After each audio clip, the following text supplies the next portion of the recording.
Combien coûte Brigitte Macron à l'État ? Contrairement à ce que beaucoup pensent, Brigitte Macron ne touche aucun salaire. Depuis 2017, son rôle est encadré par une charte de transparence mise en place dès l'arrivée d'Emmanuel Macron à l'Élysée. Et cette charte est très claire. La première dame n'est pas rémunérée, n'a pas de budget personnel, ni de cabinet autonome. Mais ses fonctions ne sont pas gratuites pour autant.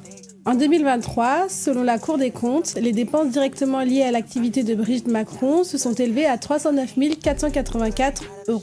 C'est légèrement moins qu'en 2022 et ça représente 0,25% du budget total de l'Élysée. À quoi sert cet argent ? Essentiellement à payer les personnes qui travaillent avec elle. 2 collaborateurs mobilisés à temps partiel, une assistante à plein temps et un autre partagé avec un conseiller du président. Côté moyens matériels, là aussi tout est encadré. La sécurité est assurée par la GSPR, elle dispose de 2 véhicules officiels et 4 agents gèrent sa correspondance. Mais le poste le plus commenté reste la coiffure et le maquillage.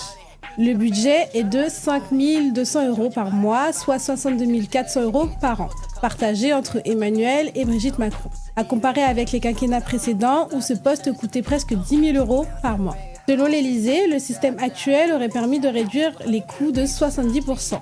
En 2023, Brigitte a effectué 27 déplacements officiels, dont plusieurs à l'étranger, pour remplir ses missions. Représentation, engagement caritatif, relations avec les citoyens et organisation des réceptions.